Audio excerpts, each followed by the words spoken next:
Assalamualaikum warahmatullahi wabarakatuh. Alhamdulillahi rabbil alamin. Wassalatu wassalamu ala ashrafil mursalin. Nabiyyina wa maulana Muhammadin wa ala alihi wa sahbihi ajma'in. Wa ashhadu an la ilaha illallah wahdahu la syarikalah. Wa ashhadu anna Muhammadan abduhu wa rasuluh. Salawatu rabbi wa salamu alaihi wa ala alihi wa ashabihi. Wa man sara ala nahjihi wa stanna bisunnatihi ila yaumiddin. Alhamdulillah, puji syukur kita haturkan kehadirat Allah Subhanahu wa taala. Di kesempatan pagi hari ini kembali kita melanjutkan kajian rutin dengan membahas buku fikih bermadhab. Dan insya Allah yang akan kita bahas, kita sudah menyelesaikan kaidah tentang masalah ijtihad, pengantar seputar masalah ijtihad. Dan berikutnya, di kesempatan kali ini kita masuk kepada bab baru, bab tentang kaidah seputar masalah taklid dalam beragama. Ini merupakan pengantar tentang bagaimana bentuk taklid dalam beragama, agar kalaupun kita taklid, karena manusia pasti dia akan pernah melakukan taklid, kalaupun kita taklid, agar taklid yang terjadi bukanlah taklid buta. Baik. Bagi jamaah yang memiliki buku fikih bermadzhab, silahkan dibuka di halaman 237. Kita baca di halaman 237 bahwa pelengkap kajian tentang ijtihad adalah pembahasan tentang masalah taklid. Karena umumnya dua hal ini saling berpasangan. Dalam arti orang yang berijtihad akan diikuti orang lain yang taklid kepadanya. Seorang mujtahid akan diikuti oleh orang lain yang taklid kepadanya. Dan kebenaran ada orang yang mau mengikutinya, sebagaimana kebatilan juga ada orang yang mau mengikutinya. Likulli syai'in warithun. Segala sesuatu itu pasti ada orang yang akan melanjutkannya. Sehingga orang mau menyampaikan apapun, kemudian dia dijadikan sebagai tokoh, pasti akan ada orang yang mengikutinya. Di generasi umat ini akan selalu ada orang yang taklid. Karena kemampuan umat Islam dalam memahami agama bertingkat-tingkat. Ada yang mencapai derajat mujtahid, sebaliknya ada yang sangat awam dalam masalah agama. Mereka bertingkat. Oleh sebab itu masyarakat yang awam dalam agama akan taklid kepada tokoh yang dia ikuti dalam beragama. Sehingga misalnya si A adalah orang yang dianggap sebagai tokoh dalam agama si B. Nah, maka si B biasanya akan ikut kepada si A. Dan siapapun manusia pasti akan melakukan taklid. Sampai pun orang-orang liberal juga taklid. Yang mereka bilang bahwasanya kita punya kebebasan dalam berpikir, kita punya kebebasan dalam mengolah logika dan seterusnya. Tapi nyatanya mereka juga taklid. Sehingga mereka mengutip keterangan dari para orientalis, keterangan-keterangan dari orang-orang kafir, lalu itu yang mereka jadikan sebagai acuan. Sehingga sebenarnya dalam masalah beragama, orang itu pasti akan ngikuti sebelumnya. Kalau dia nggak ngikuti A, dia akan ngikuti B, dan nanti dia akan ngikuti C. Makanya kita bisa lihat dalam banyak hal pernyataan yang disampaikan oleh tokoh-tokoh liberal di Indonesia, sebagian besar adalah melestarikan madhab Qadariyah, atau madhabnya Mu'tazilah, atau pendapatnya para orientalis belakangan, yang mereka taklid kepada tokoh-tokoh tersebut. Sehingga manusia nggak bakalan bisa lepas dari yang namanya taklid. Sekarang coba kita lihat deh. Berdasarkan hal tersebut, kita perlu memahami batasan masalah taklid, agar kita tidak terjebak dalam bentuk taklid yang terlarang. Berikut ini beberapa catatan yang perlu kita perhatikan terkait taklid. Tayyib. Yang pertama adalah pengertian taklid. Kata taklid berasal dari kata qallada yuqallidu, yang artinya memasang kilada. Ada benda yang disebut dengan kilada. Kilada artinya kalung. Memasang kilada, bahasa Arabnya qallada yuqallidu, memasang kilada. Artinya memasang kalung di leher. Kemudian secara istilah taklid didefinisikan dengan, ini kita kutipkan dari keterangan di Raudhatun Nadhir, kitab usul fikih yang ditulis oleh Ibnu Qudamah. Qabulu qaulil ghair min ghairi hujjah. Menerima pendapat orang lain tanpa mengetahui dalilnya. Menerima pendapat orang lain tanpa ada hujjah, tanpa ada dalil. Sehingga dia telan mentah-mentah pendapat orang lain itu. Korelasinya dengan makna bahasa adalah bahwa orang yang taklid diibaratkan binatang yang diberi kalung di lehernya, lalu dia mengikuti kemanapun si penggembala itu menariknya. Makanya disebut sebagai tindakan taklid, karena dia dikalungi sesuatu, lalu dia mengikuti kemanapun arah penggembala ini akan berjalan. Baik. Maka berdasarkan definisi ini coba kita lihat perbedaan antara taklid, ittiba, dan ikhtiar. 3 istilah dalam masalah beragama, ada taklid, ada ittiba, dan ada ikhtiar. Ada 3 istilah dalam memilih pendapat yang perlu kita bedakan. 3 istilah dalam memilih pendapat yang 3 istilah ini perlu kita bedakan.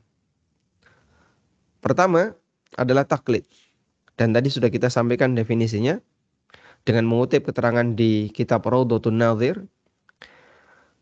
Taklid adalah mengambil pendapat orang lain tanpa mengetahui dalilnya. Sehingga dia mengikuti A, mengikuti B. Kenapa? Wes pokoknya mantep manut si A. Misalnya. Apapun yang dikatakan oleh si A ditelan mentah-mentah. Yang kedua adalah ittiba. Apa itu ittiba? Berpendapat berdasarkan dalil, baik Al-Quran, hadis, ijma maupun qiyas yang diterima. Sehingga dia mengikuti dalil. Berpendapat berdasarkan dalil. Misalnya begini. Si A, dia mendapatkan sebuah hadis dari Nabi SAW. Lalu berdasarkan hadis itu dia membuat sebuah kesimpulan. Oh, berarti berdasarkan hadis ini kesimpulannya adalah sebagai berikut. Kesimpulannya adalah X, Y, Z. Dan dia tidak mengikuti ulama siapapun di atasnya ketika dia memahami hadis ini. Maka apa yang dilakukan oleh si A disebut dengan ittiba. Sehingga ittiba adalah mengambil langsung dari sumbernya. Ini ada sumber dalil. Maka ittiba adalah mengambil langsung dari sumber dalil. Sumber dalil meliputi Al-Quran, Sunnah, Ijma, dan Qiyas. Baik. Kalau taklid, dia ngikuti orang yang berada di atasnya. Lalu orang di atasnya ini ngikuti siapa? Bagi orang yang taklid, dia nggak memperhitungkan, pokoknya ikuti A aja. Taib. Dan A ini selain Nabi. Kalau mengikuti Nabi, masuk kategori ittiba. Karena dia mengambil langsung dari sumber. Sehingga sahabat yang mendengar keterangan dari Nabi Muhammad SAW lalu dia ikuti, maka yang dia lakukan adalah ittiba. Namun ketika manusia generasi selain sahabat, kemudian dia mengikuti siapapun di atasnya, yang orang itu bukan dalil, maka status orang yang mengikuti ini adalah taklid. Selanjutnya, ikhtiar. Ikhtiar berarti memilih salah satu pendapat ulama yang diyakini lebih mendekati dalil. Istilah lainnya adalah melakukan tarjih terhadap pendapat itu. Dan ini mengikuti ulama di atasnya, tapi dengan mempertimbangkan kedekatan para ulama itu terhadap dalil. Berdasarkan definisi dan keterangan di atas, ada beberapa kesimpulan yang perlu kita perhatikan. Yang pertama, orang yang berpendapat berdasarkan dalil bukanlah melakukan taklid. Orang ini tidak melakukan taklid, tapi yang dia lakukan adalah ittiba. Sehingga tadi ya, dia mendengar langsung dari Nabi SAW. Berarti sahabat. Lalu sahabat dengan mendengar dari Nabi SAW, dia melakukan sesuai konsekuensi apa yang dia dengar. Maka yang dilakukan oleh sahabat ini tidak kita sebut taklid kepada Rasulullah. Karena Rasulullah SAW adalah sumber dalil, maka yang kita sebut sahabat ini menggunakan ittiba. Kita menggunakan istilah ittiba, bukan menggunakan istilah taklid. Ya, meskipun secara bahasa bisa dikatakan taklid kepada Nabi SAW. Tapi istilah taklid kepada Nabi SAW disebut dengan ittiba. Baik. Yang kedua, taklid berlaku bagi orang yang tidak mengetahui dalil, seperti orang awam. Adapun orang yang memiliki kemampuan dalam memahami dalil, tapi dia mengikuti pendapat salah satu ulama, kemudian dia memahami bahwa pendapat itu lebih sesuai dengan dalil, tidak disebut taklid, namun ikhtiar atau tarjih. Istilah itu yang lebih tepat. Sehingga tidak dikatakan sebagai taklid, tapi dikatakan sebagai ikhtiar atau tarjih. Baik. Yang ketiga, orang yang bertaklid hanya bisa mengikuti ulama mujtahid. Untuk itu, dia tidak boleh mengoreksi atau menilai benar dan salahnya karena dia tidak bisa memahami dalil. Orang awam ngoreksi ulama, coba. Bisa nggak? Oh, dia saja nggak bisa, nggak ngerti. Karena itu nggak mungkin orang awam mengoreksi ulama. Maka orang yang bertaklid, dia tidak boleh berkomentar. Yang bisa dia lakukan hanyalah mengikuti. Kecuali kalau dia naik tingkatan, yaitu menjadi muttabi. Dia melakukan ikhtiar atau tarjih. Nah, itu bisa dia mengoreksi. Jadinya ada 3 tingkatan ya. Ittiba, kemudian tarjih atau ikhtiar. Lalu tingkatan yang terakhir adalah taklid. Taklid dia tidak bisa koreksi. Tidak bisa koreksi. Hanya bisa mengikuti. Baik. Karena dia nggak ngerti. Kalau tarjih bisa menimbang. Bisa menimbang pendapat yang lebih mendekati kebenaran.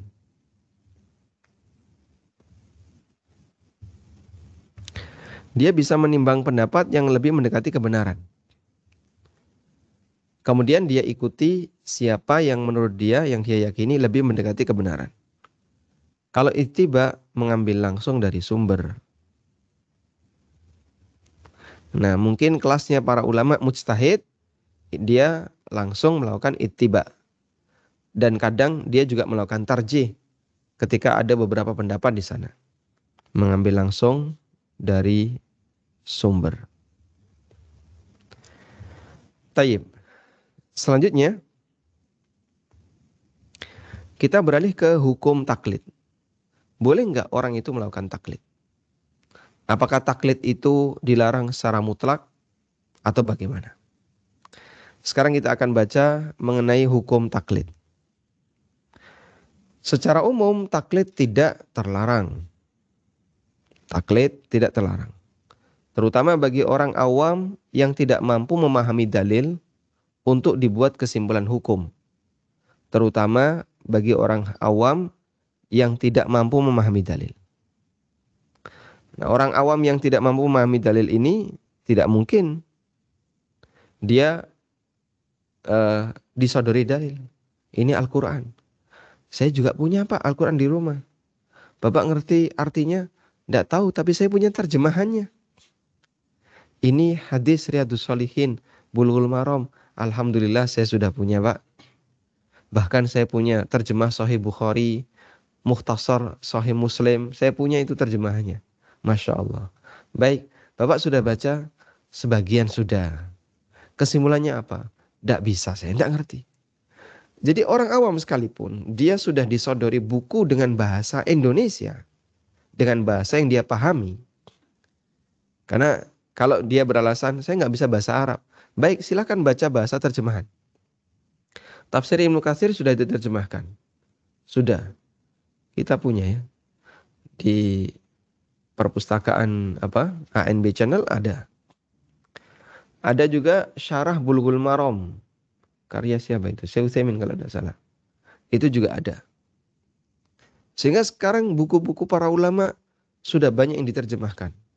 Coba sekarang kamu baca buku-buku itu yang sudah berbahasa Indonesia.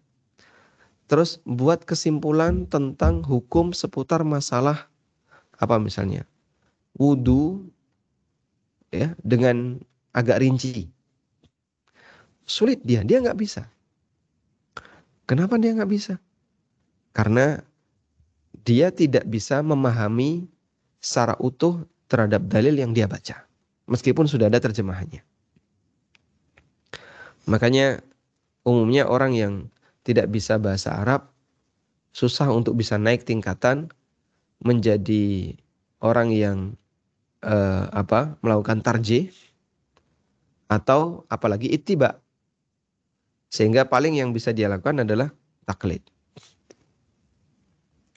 Ibnu Abdul Bar menjelaskan, "Walam takhtalif al-ulama'u anna al-'amata 'alayha taqlidu ulama'iha wa annahum al-muradun biqaulillahi ta'ala." Para ulama tidak berbeda pendapat, artinya ijma', bahwasanya masyarakat umum 'alaiha taklid, kewajiban mereka adalah taklid kepada para ulamanya. Dan merekalah yang dimaksud dalam firman Allah Ta'ala, "Fas'alu ahlad dzikri in kuntum la ta'lamun."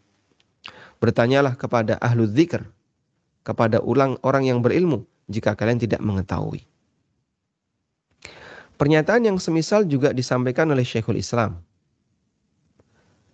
Dalam keterangan beliau di Majmu' Fatawa disebutkan, "Walladzi 'alaihi jamaahirul ummah."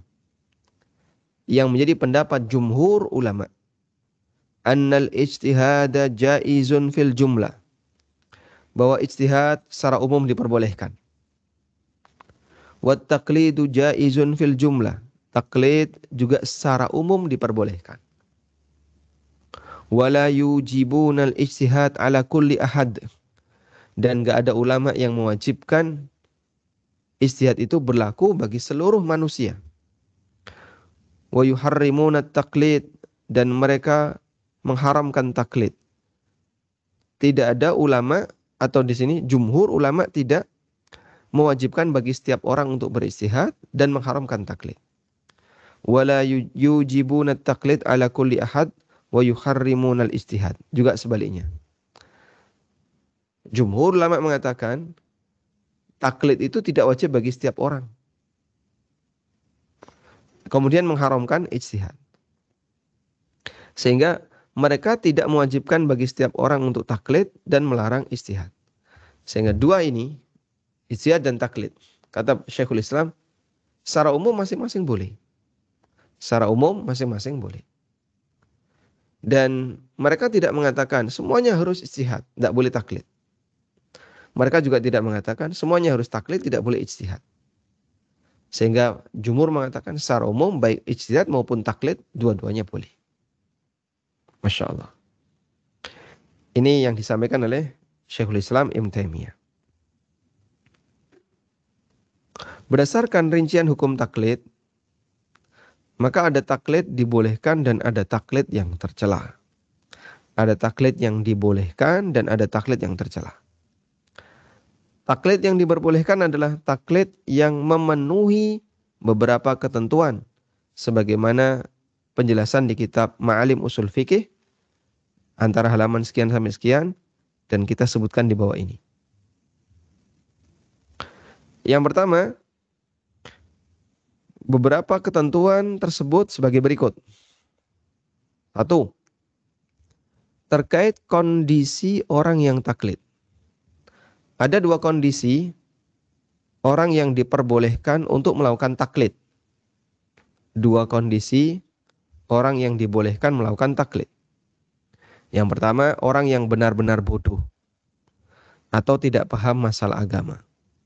Contohnya orang awam tidak bisa memahami dalil untuk membuat kesimpulan hukum agama. Sehingga dalam masalah apapun terkait syariat, dia hanya bisa mengandalkan keterangan orang lain. Sudah disodori buku berbahasa Indonesia, tapi dia nggak paham.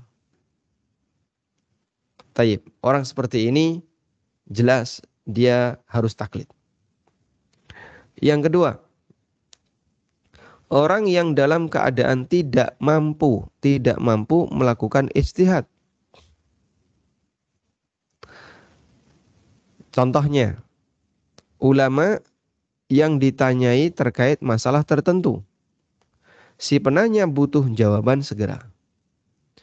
Jika ulama tersebut tidak memiliki cukup waktu untuk berijtihad, beliau taklid dengan fatwa ulama yang lain agar beliau bisa segera memberi jawaban kepada si penanya. Sehingga, Pak Ustadz, ini tolong segera diberi jawabannya. Saya besok sudah harus ada jawabannya. Saya butuh waktu untuk mempelajari ini. Berapa lama Pak Ustadz? 5 hari. Tapi besok sudah harus ada jawabannya. Ya kalau begitu mohon maaf saya nggak sanggup. Cuman ya, saya pernah mendengar Ustadz Fulan mengatakan seperti ini. Kalau kamu mau ambil silahkan. Nah, beliau sebenarnya punya keinginan untuk mempelajari sendiri.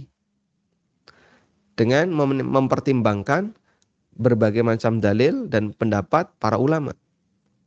Namun, ya, dalam posisi ini, ketika mendesak untuk segera ada jawabannya, akhirnya diberilah jawaban, namun dengan mengikuti pendapat ulama yang lain. Apa hukumnya? Diperbolehkan. Dan itu yang sering kita lakukan. Maka kadang ada orang tanya, terus kita comotkan fatwanya Syekh bin Baz, fatwanya Syekh Utsaimin, atau fatwa masyayikh yang lainnya. Doktor Fulan mengatakan seperti ini, Syekh Fulan mengatakan seperti ini. Silahkan. Taib, ini keadaan yang pertama. Sehingga di keadaan yang pertama ini, orang yang benar-benar bodoh, tidak tahu agama, dan yang kedua tidak memungkinkan untuk melakukan ijtihad. Kemudian sekarang kita lihat kondisi yang kedua. Kondisi orang yang menjadi tujuan taklid haruslah orang yang dikenal berilmu, memiliki sifat amanah, berkomitmen dengan agama, dan bukan orang yang memiliki penyimpangan dalam beragama. Bukan orang yang punya pemahaman menyimpang. Kalau dia orang Mu'tazilah atau orang Syiah, maka jelas tidak boleh dijadikan sebagai tujuan taklid. Artinya yang ditaklidi. Tujuan taklid berarti yang ditaklidi. Anda terjemahkan sendiri ya. Dia jadi sasaran taklid. Sehingga orang ini adalah seorang tokoh, maka jadi sasaran taklid. Syaratnya dia dikenal berilmu, memiliki sifat amanah, berkomitmen dengan agama, dan bukan orang yang punya penyimpangan.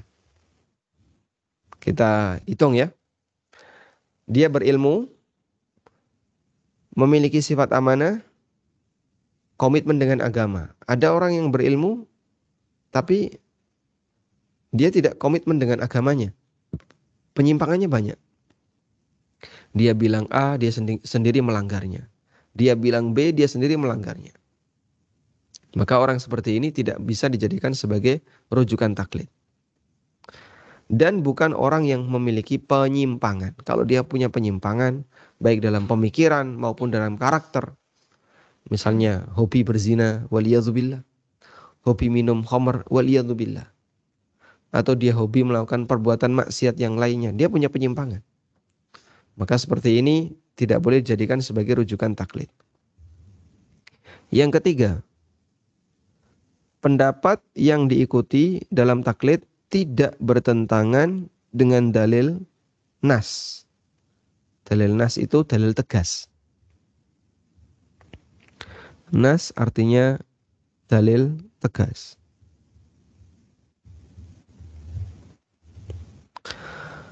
Artinya dalil yang dia tidak bisa ditakwil kepada yang lain. Baik nas Al-Quran, hadis maupun nas ijma' ulama. Contoh, zina itu haram. Itu nas. Tidak mungkin bisa dibantah. Terus, kalau kemudian ada tokoh yang mengatakan boleh zina dengan konsep milkul yamin. Milkul yamin kan artinya perbudakan. Sehingga yang penting pokoknya mereka saling ridho. Ya jelas saling ridho namanya zina. Kalau tidak pemerkosaan. Maka dalam hal ini hukumnya boleh. Kata dia. Akhirnya ada sebagian mahasiswa yang ikut-ikutan. Dan kita tidak tahu ya. Kenapa seperti ini ada yang ikuti. Maka benar apa yang dikatakan ulama. Likulli syai'in warith. Orang buang apapun itu pasti ada yang nemu. Buang puntung rokok aja lah ada yang nemu. Puntung rokok Pak coba. Itu kan sampah. Orang buang puntung rokok itu ada yang nemu. Bahkan buang sampah aja ada yang nemu. Maka kalau orang berpendapat dengan pendapat, ya mohon maaf boleh dikatakan dalam kurung sampah. Ada yang nemu. Ada yang mau ngambil. Likulli syai'in warith. Dan hakikatnya kalau seperti ini diterima pendapatnya bahwa dengan konsep milkul yamin itu kan sebenarnya mengembalikan wanita jadi budak. Sejak kapan? Katanya anti perbudakan. Tapi ini malah wanita diperbudak dengan boleh berzina dan seterusnya. Waliyadzubillah. Sebenarnya orang yang seperti ini tidak selayaknya ya dia diberi posisi. Baik. Kemudian yang keempat, tujuan taklid adalah dalam rangka mengikuti kebenaran, bukan membenarkan semua yang diikuti. Bedakan dua hal ini. Tujuan taklid adalah dalam rangka mengikuti kebenaran, bukan membenarkan semua yang diikuti. Maka kalau yang saya ikuti dibela pasti benar, yang diikuti lagi dibela pasti benar, keliru. Tapi niat yang lebih tepat ketika orang melakukan taklid adalah saya melakukan seperti ini untuk mengikuti kebenaran. Karena saya yakin Ustadz Fulan ini insya Allah orangnya komitmen dengan agama, orangnya amanah. Saya tidak melihat adanya penyimpangan dari beliau. Karena orang ini nggak bisa menilai kan. Cuman dari sisi lahiriah, insya Allah ini orang baik. Dengan standar itu sudah bisa dijadikan sebagai salah satu acuan untuk mengikuti tokoh tersebut. Jadi ini beralasan nih, kenapa Bapak ikuti itu? Karena menurut saya Mas, beliau ini orang yang punya ilmu dalam bidang ini, dalam bidang fak ini. Yang kedua, beliau ini orangnya amanah, bukan penipu. Yang ketiga, orangnya komitmen dengan agama. Yang keempat, beliau adalah orang yang tidak punya pemahaman yang menyimpang. Insya Allah bisa dijadikan sebagai sasaran taklid. Oleh karena itu jika ada orang yang taklid dengan pendapat Syiah, lalu setelah belajar dia mendapatkan pencerahan bahwa pendapat si B lebih mendekati kebenaran, maka dia harus pindah ke pendapat si B. Ketika dia mendapatkan pencerahan. Sebab orang kan kadang ketika belajar itu terus jadi tahu yang sebelumnya tidak dia tahu. Wallahu a'lam. Kemudian yang kelima. Catatan yang kelima. Tidak boleh menjadikan ulama yang menjadi sasaran taklid tidak boleh menjadikan ulama selayaknya nabi, yang diyakini semua pendapatnya benar dan maksum dari semua kesalahan. Sehingga kalaupun Anda taklid kepada Imam Syafi'i, tetap Anda tidak boleh mengatakan Imam Syafi'i adalah seperti nabi, atau tidak boleh disikapi sebagaimana layaknya nabi. Jadi ada dua keadaan ya, diyakini sebagai nabi atau disikapi sebagaimana layaknya nabi. Dua-duanya tidak boleh. Kalau diyakini sebagai nabi, ini kekufuran. Karena berarti dia punya keyakinan ada nabi setelah Nabi Muhammad SAW. Dan itu mengingkari kebenaran Al-Quran, yang menegaskan bahwa Nabi Muhammad SAW adalah khatamun nabiyyin, khatam bagi para nabi. Atau yang kedua, lebih ringan dari yang pertama. Ya. Yang kedua adalah bukan meyakini imam ini sebagai nabi, tapi yang kedua adalah menyikapi imam itu sebagaimana layaknya nabi. Sehingga apapun yang dikatakan sang imam pasti dibenarkan. Syekhul Islam menjelaskan, walihada lamma kana waliyullah yajuzu ay yaghluta lam yajid 'alan nasil imanu bi jami'i ma yaquluhu man huwa waliyun lillah li'alla yakuna nabiyyan. Para wali Allah mungkin saja dia salah.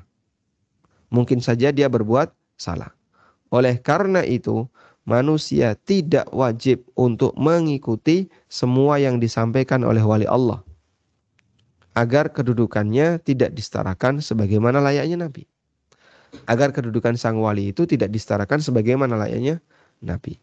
Jadi kalaupun Anda mengikuti satu ulama tertentu, jangan diaminkan semua. Sesekali waktu ngikuti B.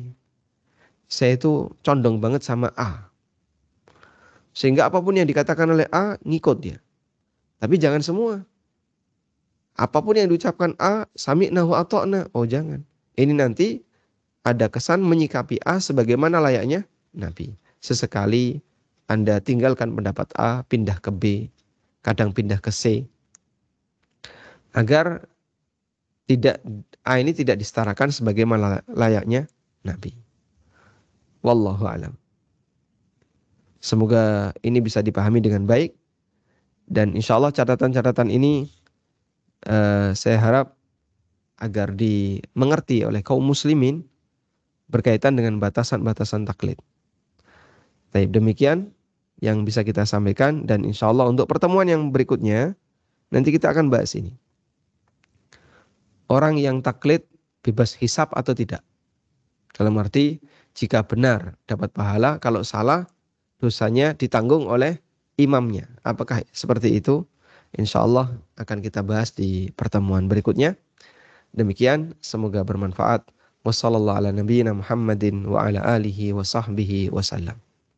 Cari produk ANB Store, kaos, merchandise, atau buku. Silakan kunjungi anbstore.id, Tokopedia dan Shopee di ANB Store ID.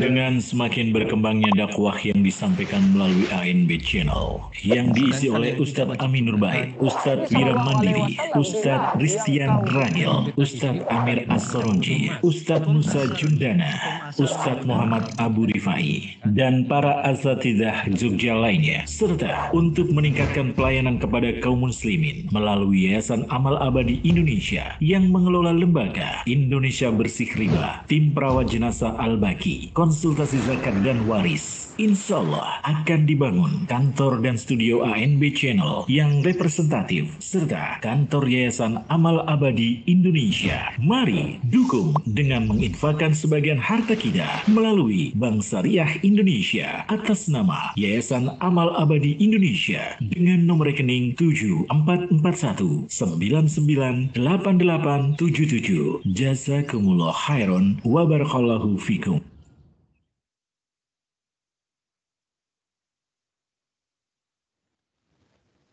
Nah, walhamdulillahirrabbilalamin. Selanjutnya kami persilahkan bagi Anda yang mau bergabung. Assalamualaikum, izin bertanya Ustadz. Waalaikumsalam warahmatullahi. Apakah benar ada tasawuf yang hak Dan apakah benar Imam Ibnu Taimiyah membagi dua tasawuf, yaitu yang hak dan batil? Mohon penjelasannya berkaitan dengan tasawuf Ustaz. Jazakallahu khairan. Barakallahu fiik. Kalau berkaitan dengan keterangan Syekhul Islam, saya belum mendapatkan. Mungkin nanti coba saya cari lagi. Tapi ini dari keterangan yang disampaikan oleh salah satu doktor yang beliau sangat membidangi bidang tasawuf, yaitu Syekh Utsman Al-Khamis, Syekh Muhammad Utsman Al-Khamis, hafizahullah ta'ala. Beliau menyebutkan bahwa tasawuf yang ada di alam raya ini memang secara umum bisa dibagi menjadi dua. Yang pertama adalah tasawuf dalam pengertian sikap yang lebih mengedepankan zuhud, wara, dan tidak banyak berinteraksi dengan kehidupan dunia. Sehingga orangnya lebih banyak fokus dengan ibadah, lebih banyak fokus dengan urusan ilmu, dan seterusnya. Lalu mereka banyak memberikan nasihat-nasihat dan saran berkaitan dengan masalah kehidupan dunia. Dan tasawuf jenis ini dialami oleh beberapa ulama kibar di masa silam, termasuk juga dialami oleh beberapa sahabat. Contohnya siapa, Pak? Misalnya Ibrahim bin Adham. Beliau dikenal sebagai ulama yang Masya Allah sangat zuhud. Kemudian Fudail bin Iyad, termasuk salah satu tokoh yang sangat dikenal dalam masalah zuhud. Dan beberapa tokoh yang lainnya. Sehingga mereka adalah orang-orang yang menjadi imam dalam masalah hidup zuhud. Mereka sangat terbatas kehidupannya. Mereka sangat terbatas interaksinya dengan dunia. Baik. Nah, tasawuf jenis ini adalah tasawuf dalam arti apa? Sebatas bagaimana menjaga hidup agar tidak terlalu banyak berinteraksi dengan dunia. Meskipun dalam waktu yang sama, ada juga orang yang punya penyimpangan memiliki prinsip seperti ini. Dia seorang yang zuhud. Beberapa tokoh Khawarij itu orang yang sangat zuhud. Ahli ibadah, zuhud. Tapi dia punya pemikiran yang menyimpang, mengkafirkan orang lain. Beberapa tokoh Syiah juga punya kondisi yang sama. Dia orang yang zuhud terhadap masalah dunia, tapi tidak zuhud dalam masalah berdusta. Dan ada juga tokoh-tokoh yang punya akidah yang menyimpang, dia zuhud. Sehingga untuk zuhud jenis ini, dalam arti dia meninggalkan kehidupan dunia, bisa dilakukan oleh orang yang memiliki akidah yang lurus, dan juga terkadang dilakukan oleh orang yang memiliki akidah yang menyimpang. Bahkan, jangankan muslim, non-muslim saja bisa. Anda coba lihat ya, para resi itu ada di agama apa? Ya, mereka tokoh agama di agama yang lain selain Islam. Entah mungkin agama A, agama B, kadang bisa jadi dia zuhud. Biksu misalnya. Atau bahkan di agama Nasrani sendiri ada yang disebut dengan Rijaluddin.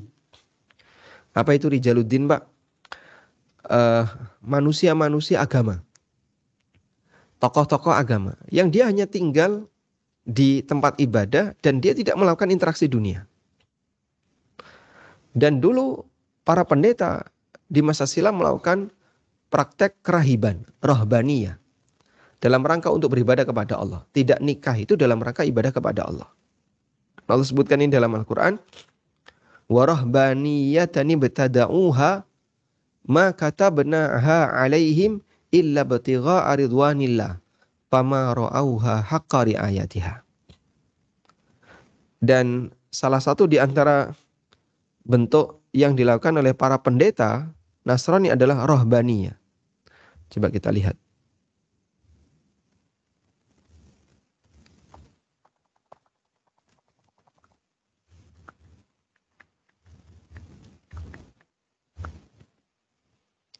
Ada di surat Al-Hadid ayat 27. Di Al-Hadid ayat 27. Coba Anda lihat di baris yang ketiga. Tsumma qaffayna ala atharihim, baris yang pertama. Birusulina, baris yang kedua. Fi qulubil ladzina taba'uhu, baris yang ketiga. Nah, lanjutannya itu. Ada kalimat warahbaniyatan ibtada'uha. Ini kalau kita bacakan ada nun wasol di belakang alif, ibtada'uha. Sehingga kita baca dengan nyambung warahbaniyatan ibtada'uha ma katabnaha alaihim illa batigha'a ridwanillah fama ra'auha haqqa riayatiha. Dan salah satu di antara yang dilakukan oleh para pengikut ajaran Nasrani adalah ajaran rohbaniyah. Yang kata Allah, ibtada'uha, itu bid'ah yang mereka buat. Maka katabnaha alaihim, aku tidak pernah mewajibkan mereka untuk melakukan rohbaniyah itu. Tidak nikah sampai mati. Illa batigha'a ridwanillah, dan mereka lakukan itu dalam rangka untuk mencari ridha Allah. Orang Nasrani yang melakukan rohbaniyah ini melakukan rohbaniyah dalam rangka mencari ridha Allah. Namun kata Allah realitanya fama ra'auha haqqa riayatiha. Namun mereka tidak bisa menjaganya dengan penjagaan yang baik. Bocornya banyak. Ya. Kebocorannya banyak. Di dekat tempat studio ANB ada sebuah gereja. Dan kurang lebih jaraknya mungkin 500 meter ada. Ya, sekitar 500 meter. 500 atau 600, nggak sampai sekilo. Cuma nyebrang sungai jadi agak muter ya. Dan informasi yang saya dapatkan dari tetangga dekat situ yang salah satu jamaah dari ANB, disebutkan di dalam itu ada seorang ruhban, ada rahib, ada pendeta yang dia nggak pernah keluar dari gereja. Dan dikirimi makanan oleh warga sekitar yang Nasrani. Sehingga setiap hari dirangsum tuh orang ini. Dikirim makanan setiap hari. Beliau tidak keluar. Beliau menjadi rijaluddin yang hanya tinggal di dalam, fokus untuk beribadah kepada sesuai dengan keyakinannya. Dan dia tidak bekerja, tidak berinteraksi dengan dunia, dan seterusnya. Baik, intinya begini. Jadi untuk tasawuf jenis ini dilakukan oleh siapapun, baik oleh muslim bahkan non-muslim, baik orang yang lurus maupun orang yang menyimpang. Nah, tasawuf jenis inilah yang dikatakan oleh sebagian ulama tasawuf yang dilakukan oleh sebagian ulama Ahlussunnah. Baik. Yang kedua, tasawuf dalam arti sebagai pemikiran. Tasawuf yang sudah dalam posisi sebagai pemikiran. Untuk tasawuf yang sudah berposisi sebagai pemikiran, maka mereka mengedepankan adzauq. Tasawuf sebagai pemikiran.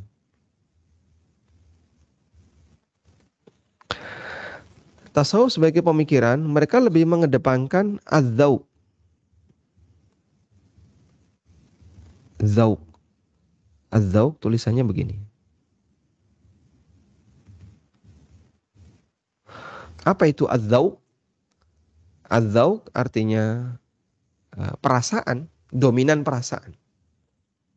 Sehingga standar agama itu dikembalikan kepada zauq. Menurut dia kok perasaannya kayak gini, diambil. Perasaannya seperti ini, diambil. Kalau perasaannya bagus, diambil. Perasaannya kurang bagus, ditinggal. Itulah az-zauq. Makanya jadinya ketika tasawuf itu menggunakan prinsip az-zauq, pecahnya berkeping-keping. Pecahnya aliran tasawuf ini berkeping-keping. Sehingga tasawuf ada aliran Tilmisani, ada aliran Naqsabandi, ada aliran Nazir. Itu yang di Indonesia ya. Ada nanti aliran ini dan aliran ini. Maka tasawuf ketika menjadikan standar agamanya itu az-zauq, mereka menjadi banyak sekali sekte yang beragam dan jumlahnya banyak sekali. Saya pernah dapat selebaran ya, pohon tasawuf. Jadi sekte tasawuf itu dari yang awalnya cuman sekian, terus pecah lagi jadi kecil-kecil, pecah kecil-kecil, di bawahnya itu banyak sekali, kayak akar gitu. Saya dapatkan selebaran itu waktu umroh ya. Dan sempat saya simpan, cuman lupa nyimpannya di mana. Dan itu menjelaskan tentang aneka aliran-aliran tasawuf. Karena yang namanya perasaan, Pak, yang namanya rasa, dzauq, itu kan satu orang dengan orang yang lain bisa beda. Sehingga tokoh ini merasa cara dzikir yang benar tuh kayak gini. Nah, jadi dari sinilah kemudian kita bisa lihat ya. Kadang ada orang yang cara dzikir atau cara ibadah, kemudian keyakinan itu berbeda-beda, beragam nih. Berbeda-beda. Ada yang cara dzikirnya sambil menari. Dia pakai apa ini? Baju kayak wanita itu. Itu baju apa namanya? Kemudian dia pakai peci yang tinggi, terus dia menari gitu. Sambil menari, muter-muter. Yang mereka sebut tarian mabuk cinta. Ada yang tasawuf, ketika dia berzikir tuh badannya bergoyang, muter gini. Badannya bergoyang. Ada juga yang ketika zikir gini-gini, goyang-goyang. Ada yang goyangnya begini, ada yang goyangnya gini-gini. Ada juga yang ketika berzikir gini-gini. Dan ada kan banyak aneka video-video tasawufnya. Nah, itulah dzauq. Sehingga tergantung siapa yang ngajarin. Kalau tokohnya ngajarin kayak gitu, menurut tokohnya ini kok enak. Ini yang menyebabkan saya menjadi terasa nyaman. Diikuti. Akhirnya mereka pecah menjadi banyak aliran sufi. Nah, yang jadi pertanyaan, terus dari sekian banyak ini yang benar yang mana? Wong semuanya berdasarkan dzauq. Menurut A ini yang benar, menurut B ini yang benar. Terus yang benar yang mana? Makanya kalau tasawuf sudah berada dalam posisi sebagai pemikiran, lalu mereka menjadikan standar kebenaran adalah pada apa yang menjadi perasaan bagi tokohnya. Ini jelas bisa kita katakan standar ini tidak bisa kita terima. Tidak benar standar kayak gini. Standar kebenaran bukan perasaan. Standar kebenaran adalah Al-Quran, hadis, kemudian ijma' para ulama, dan qiyas yang bisa diterima.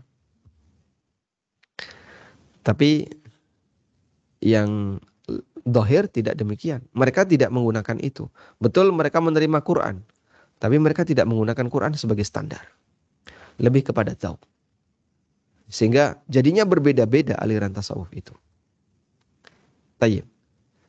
Semoga bisa dipahami ya. Jadi tasawuf ada pada masalah sikap, di mana ada orang yang lebih mengedepankan prinsip zuhud, dan ada tasawuf dalam pengertian sebagai pemikiran, yang ini punya standar dalam beragama dengan standar yang berbeda.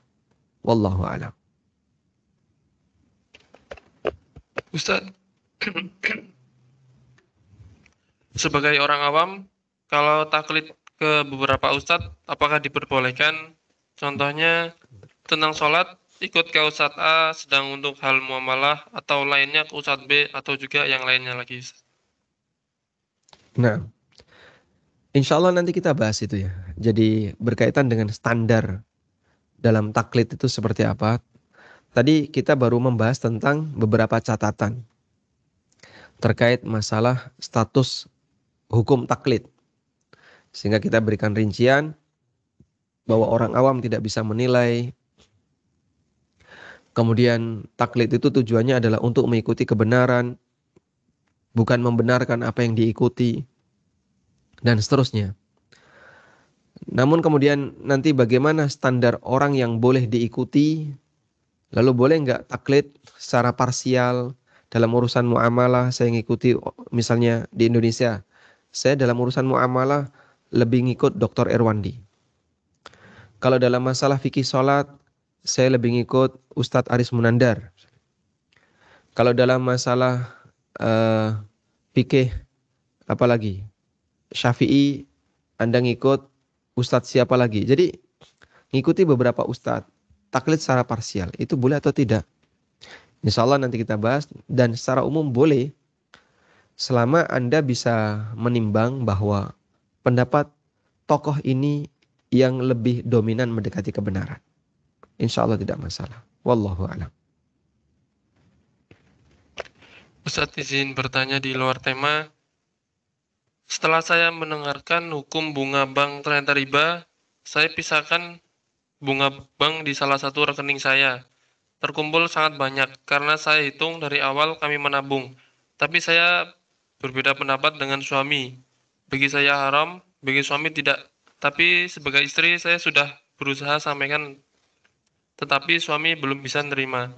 Akhirnya saya biarkan saja itu bunga bank di salah satu rekening saya. Apakah saya berdosa, Ustaz? Kalau itu rekening pribadi Anda sebagai istri, Anda punya hak untuk mengelola sendiri tanpa harus meminta pertimbangan kepada suami. Sehingga istri punya harta haram, maka istri harus keluarkan harta haram itu tanpa nunggu ridho suami. Dan mentaati suami dalam hal yang maksiat, mentaati suami dalam hal maksiat tidak bisa diterima.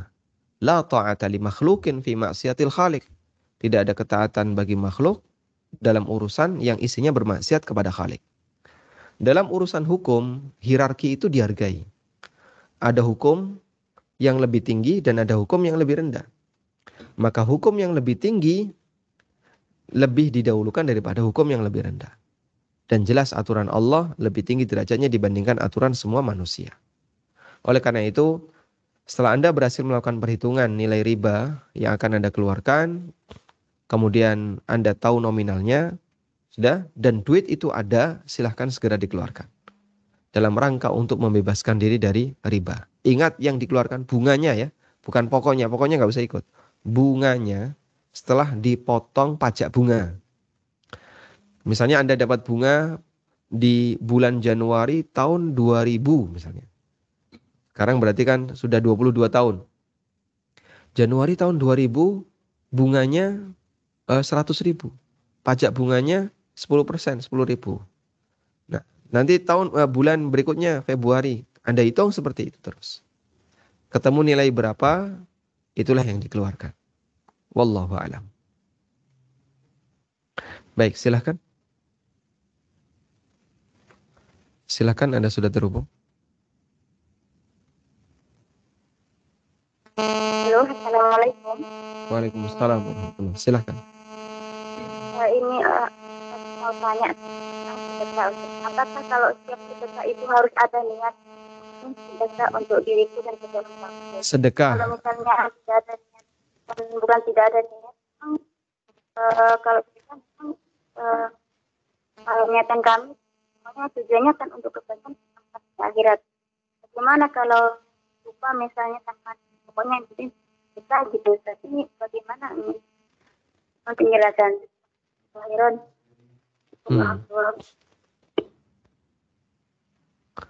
Baik, yang saya tangkap adalah apakah sedekah harus ada niat?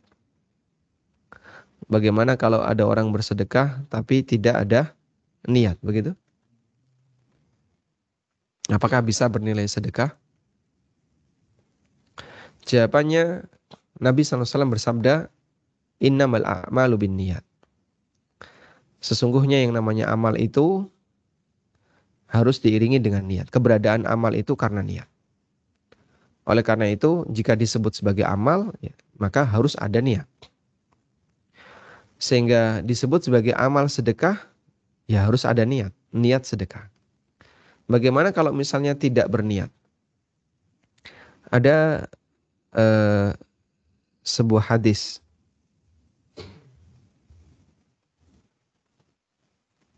Ada sebuah hadis tentang orang yang menanam pohon ya. Coba.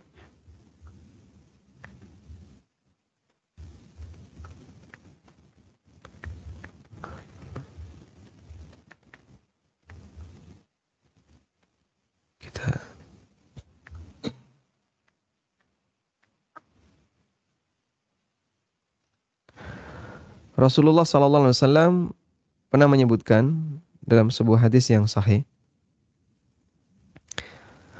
"Ma min muslimin yaghrisu gharsan illa kana ma min muslimin yaghrisu gharsan illa kana ma ukila minhu lahu sadaqah wa ma suriqa minhu lahu sadaqah wa ma yarza'uhu ahadun illa kana lahu sadaqah."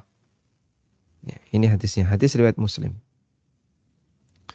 Dalam riwayat yang lain, tidaklah seorang muslim yang menanam pohon, menanam tanaman, kemudian ma ukila minhu, lalu dimakan, mungkin dimakan kelelawar, dimakan codot, atau dimakan binatang, atau ada yang dicuri, wa ma suriqa, atau yang dicuri. Ini semuanya jadi sedekah. Hadis riwayat Muslim. Kemudian dalam riwayat yang lain, fala yaghrisul muslimu gharsan. Seorang muslim yang menanam pohon atau menanam tanaman apapun, fayakulu minhu insanun, lalu dimakan oleh orang. Ada orang lewat ngambil. Wala da'abatun, ataupun dimakan oleh binatang atau oleh burung, illa kana lahu sadaqatun ila yaumil qiyamah. Maka itu akan menjadi sedekah baginya di hari kiamat. Tayyib. Dan wallahu alam, berdasarkan hadis ini, yang namanya dicuri itu kan pasti tidak punya niat kan. Saya nanam ini dengan niat biar dicuri orang. Ada nggak? Sehingga orang nanam durian atau nanam lombok di pinggir jalan. Pas lagi mahal-mahal. Pak, kok nggak dijagain Pak? Saya sudah berniat untuk dicuri orang. Mungkin bukan niat itu.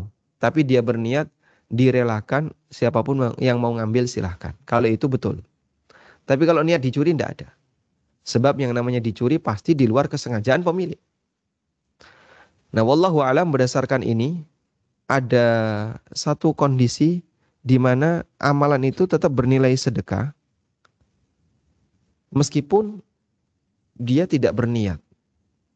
Kami memahami terjadi ketika seorang muslim dirugikan sesuatu, kemudian dia ikhlas. Maka saat dia mengikhlaskannya itulah bernilai sebagai sedekah. Nah, sehingga kalau Anda menjumpai hal seperti ini, sandalnya hilang, atau barang Anda hilang, kemudian Anda tahu ini pasti diambil orang.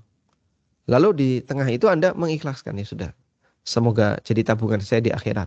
Insya Allah itu bernilai sedekah. Sehingga saat proses hilang, mungkin gak ada niat. Tapi ketika Anda merelakan, saat proses merelakan itulah jadilah amal sedekah. Wallahu ta'ala alam. Demikian yang bisa kita bahas, semoga bermanfaat. Wassallallahu ala nabiyyina Muhammadin wa ala alihi wa sahbihi wa sallam. Wa akhiru da'wana anil hamdulillahi rabbil alamin. Wassalamualaikum warahmatullahi wabarakatuh.